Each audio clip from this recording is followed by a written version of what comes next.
All right, Carter and Andy doing such a good job of this field. All we like is this piece over here. I think I just let Andy just go ahead and finish this up.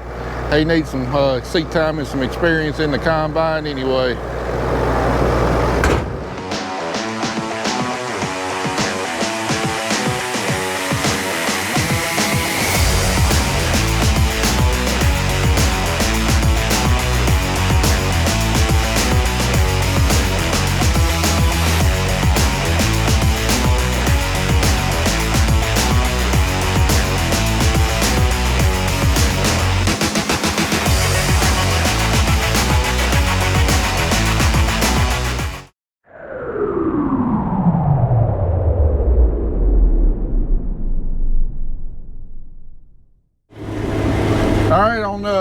This farm, we're back to that 26R59, so I expect yields to fall off a little bit. Hopefully not much though. Now we want to start out, get a spot cut out for Andy. He's dumping the last load off the last farm. Get him a spot to get up here and park. Hopefully Kelly's on her way back with parts for the planter, and we can get her back up and running before long. Speaking of the devil, there she is. Who's the guy that we talked to at Mid-South Vantage? Because they're supposed to have more load cells for us, and I'm up here since I'm going up to Union City, yet the door's open but nobody's here. Because they're probably out in the field somewhere. He said he was going to bring them by whenever they come in. Well, do you think you could call a person we get in touch with and see if they're actually over here, and on my way back I can just pick them up? I'll call and find out. I'm not concerned about the load cells right now, though. Okay, so can you just call them and ask them if they have them here, then I can pick them up on my way back? I'll find out. Bye. Bye. All right, I know I've done a lot of talking on all this rainfall that we had while the wheat was drying down, reducing yield, and you might be asking yourself, well, how exactly does rain reduce yield? I mean, it doesn't reduce the amount of seed you got out there, the volume of grain, and and unless we get a bad storm with hail and high winds that actually knocks the seed out of the head on the ground, that's correct. How it reduces yield is we don't sell grain by volume, we sell grain by weight, even though that's kind of convoluted because we sell grain by the bushel, and a bushel is a volumetric unit of measurement. A bushel refers to a specific volume. Well, how it ties together the weight is that a bushel of grain weighs 60 pounds. Or a bushel of wheat weighs 60 pounds. A bushel of soybeans weighs 60 pounds. A bushel of corn weighs 56 pounds. And that all come about somewhere way back when someone had a bushel container, there was a specific volume, and they determined it took 60 pounds of wheat to fill up that bushel container. That's how we come up with a bushel of wheat is 60 pounds of grain. But whenever we deliver grain to the granary, they weigh the truck, then however many pounds of net weight is on the truck, divide that by 60, and then that's how many bushels of grain is on the truck, and then we get paid by the bushel. Well, what the rainfall does is that it reduces the weight of the seed that's out there, and some of it is reduced by, grain is full of oil, it has a high oil content, and the rain can kind of leach some of that oil out of the kernels, which will reduce the weight of each kernel. Also, when wheat reaches a certain moisture, after it's dried down and then it's been re-wetted by the rainfall, the wheat itself starts trying to germinate. The wheat doesn't know if it's in the soil and it needs to grow into a plant, or if it's above the ground and it just got wet. It doesn't know. All it knows is moisture content, and when that kernel of seed reaches a certain moisture content, it then starts trying to sprout. Well, whenever it starts trying to sprout, you've got a biological process that's going on with that seed. It's alive, and the seed is full of starch and energy that is used in the germination process to make the plant come up and start growing until it has a root system and can start providing for itself. Well, when it starts trying to sprout there in the head, it's burning up some of that starch there. And well, you got less starts there, you got less weight. You got less weight, you got fewer bushels out in the field. Now, as many rains as we had, once this wheat was ripe and ready to harvest, it probably tried to start that process of sprouting probably several different times. And then, you know, after the rain passes, the sun comes out and the grain dries back down, that sprouting process stops. But when it gets re-wetted again, it can start all over again. And that happened multiple times. That's why once grain reaches the optimum moisture for harvest, you don't want to see any rainfall on there, because all it's going to do is cut yield. Soybeans are pretty sensitive to that. It can lose oil pretty easy from the seed. Wheat is extremely sensitive to it. Corn is probably the least sensitive out of all the grains we grow, just because it's got a lot harder kernel. It has to absorb a lot more water in order to start that germination process. And you know, just your light showers are not going to affect corn near as much as it does wheat. Plus, you got the husk on the corn shedding a lot of that water, so a lot of that water won't actually reach the kernel. Now that I've kind of explained how we lose weight due to rainfall, we're also probably going to be losing a lot of quality due to rainfall. You know, I mentioned the sprouting process. When the kernel gets wet, it tries to start starts sending out a little shoot on the end of the kernel, and they'll see that at the granary and they'll dock us pretty severely for that. But they'll also dock us for test weight, and then that goes back to that volumetric measurement of a bushel of wheat. You know, a bushel, a volume size container should hold 60 pounds of grain. Well, if our wheat's a lot lighter, that same bushel container might only hold 54, 55, 56 pounds of wheat. So if it does that, you got the same volume of wheat, but you got a lot lighter wheat, which is not going to be as valuable, and we're going to get docked for that too. And I've been hearing a lot of stories so far of wheat that's been delivered to the granary, you know, only having a test weight of, you know, that 54 to 56 pound range, and farmers getting docked pretty hard for it. I know that's kind of convoluted, but hopefully it gives you a little bit clearer understanding of, you know, what we're facing when we have a lot of rainfall on ripe grain and problems associated with it.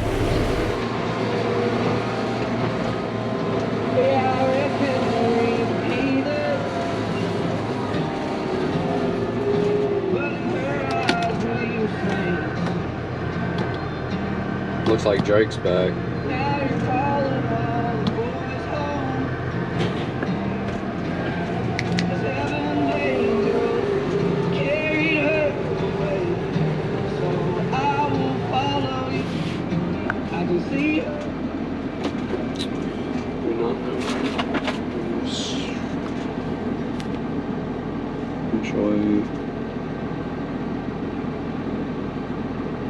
I didn't seen 2 phones in this field so far. 2? And 2 baby deer. Alright. Where are they at? One of them's over here running back out towards the middle of the field. That's what we got going on today.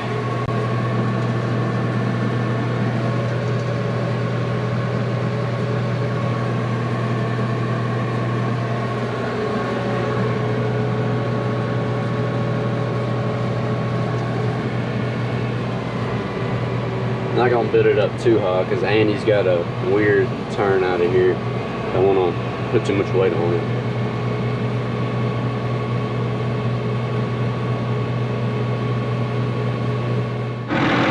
For people that don't know,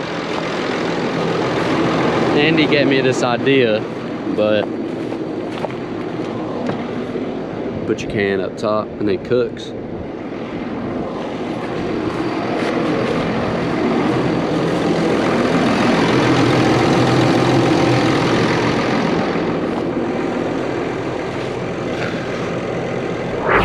Alright, this freaking planter started to frustrate me.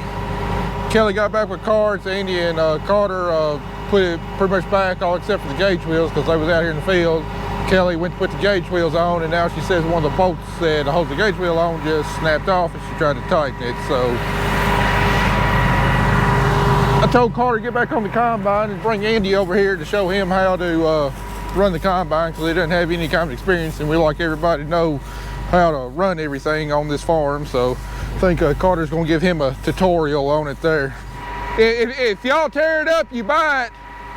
If y'all tear it up, y'all buy it. You just ain't having no kind of luck today, are you? Don't start. Please don't film me. I'm not in the mood. I really am not. I don't care anymore. Yeah, those things break off from time to time. I'll get a chisel and tap it out. All right, it has been a thrilling day with the planter. All started out bench shank, fixing it, tore the seed tube up, or melted the seed tube. So I had to drive all the way to Union City to get a seed tube because they're the only ones that had it. Then Kelly put the gauge wheels on, and then one of the bolts just snapped off. It happens or whatever. So I came over here, got the old one out, and then found one in the service truck, a little questionable with rusty threads or whatever. Anyway, put the impact wrench on it. What do you think it did? It snapped it off. But because it's got rusty threads, it didn't want to back out. So got the old easy out, broke the freaking easy out in it.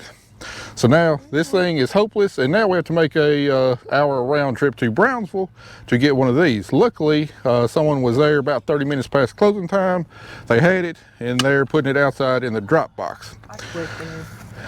What started out should be a simple fix due to my screwing up repairs has led to this, and we ain't planted hardly a daggum thing all day long. I planted literally 20 feet. 20 feet! It's been one of those days. Try and take shortcuts to save you a little bit of time, and it winds up costing you big time. Anyway, this is a part you need. Can I stop by a liquor store? Yeah, pick me up some more Bush Light Peach because I'm about to kill what you already gotten. This is ridiculous. This is so not fair. Yeah, well, this is farming. Days like this happen. Unfortunately, I caused half of my own problems today. But on the plus side, by the time we do get back to planting, this ground's not going to be questionable play anymore. It's going to be nice and aired out to plant real nice. Still doesn't help ease the aggravation of the day though. All right, Carter and Andy doing such a good job of this field. All we like is this piece over here. I think I just let Andy just go ahead and finish this up. He needs some seat time and some experience in the combine anyway.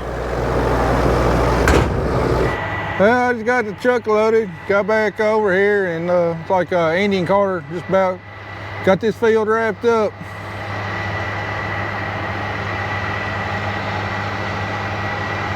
Boy, she look good running on that hill over there, don't she? Wish I had my drone with me, but left it at the office.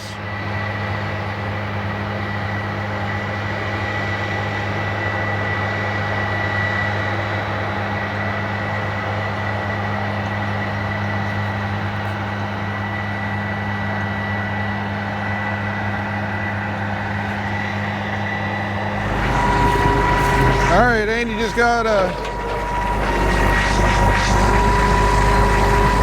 just got done with this farm. First time trying to set the header down on the trailer. It can be a little tricky for first timers. We're gonna try and get moved down the road. Got about another 13-acre farm. I'd like to get it done before that sun sets tonight.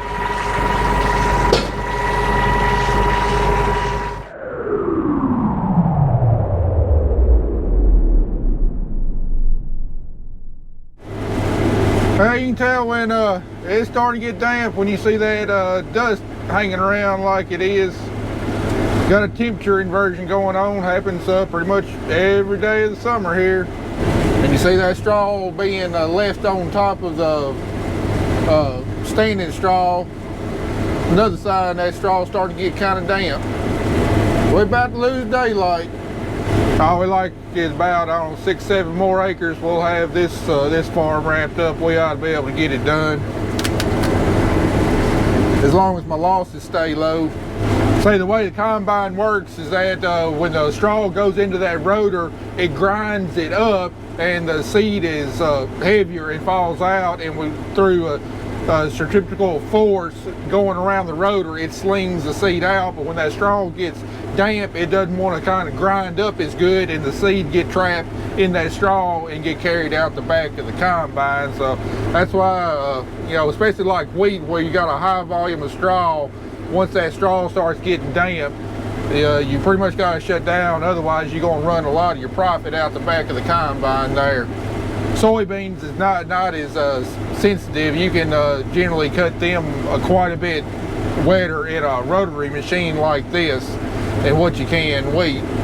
But I think we'll be able to get this farm done before my losses start going up.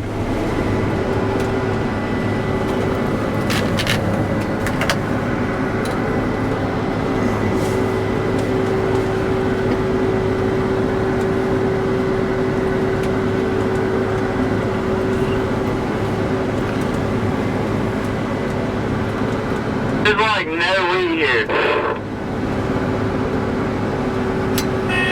Yeah, Andy forgot to spray this when we planted it. There's a little scattered out through here.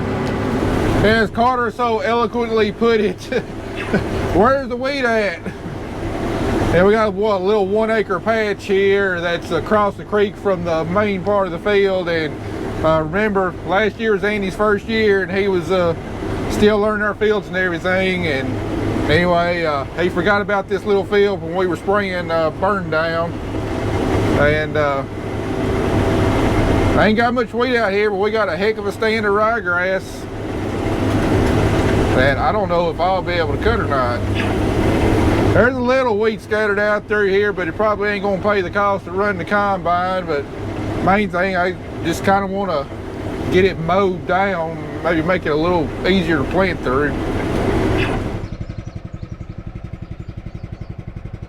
I swear, we better have a better day than yesterday. So I'm out here having to fill up so that I can catch up. And then I'm like, I don't know, 30 acres behind, another 20 something here, another 17. And by the time they get going, I'll be another 50 something. So I just really need things to go better today, period.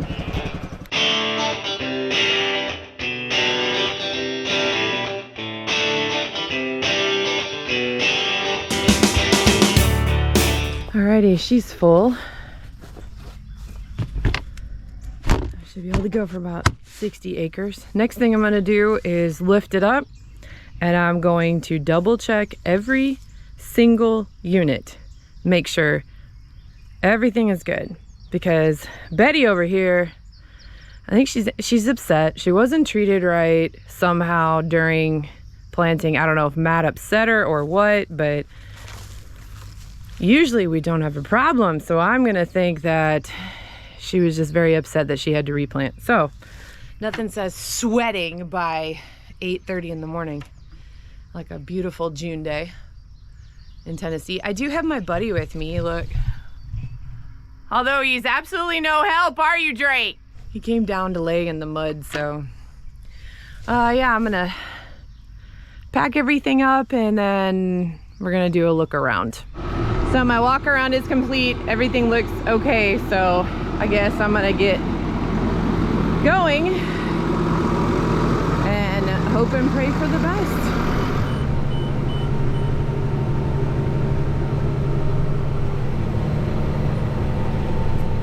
She's doing okay. I'm just gonna pray that it keeps on today. As long as I've got Skittles, we're good. It's not gonna be perfect, but just have to watch that. We have to watch for any red, and I have to watch for red over here. That means that one of the units isn't working. So maybe I can get caught up today. I doubt it. I'm probably gonna work pretty late.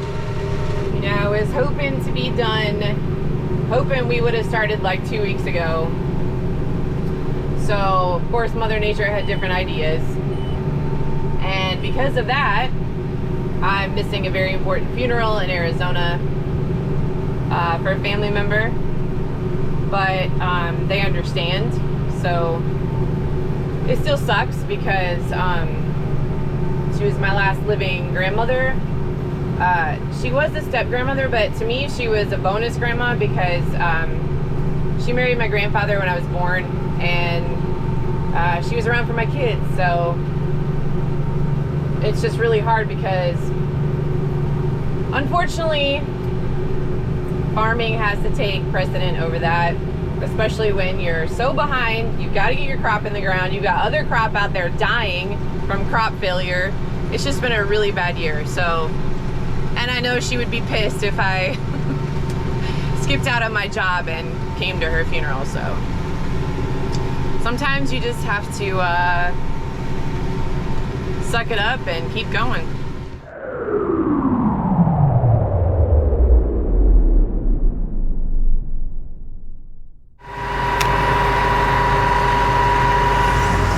Carter, you break it, you buy it.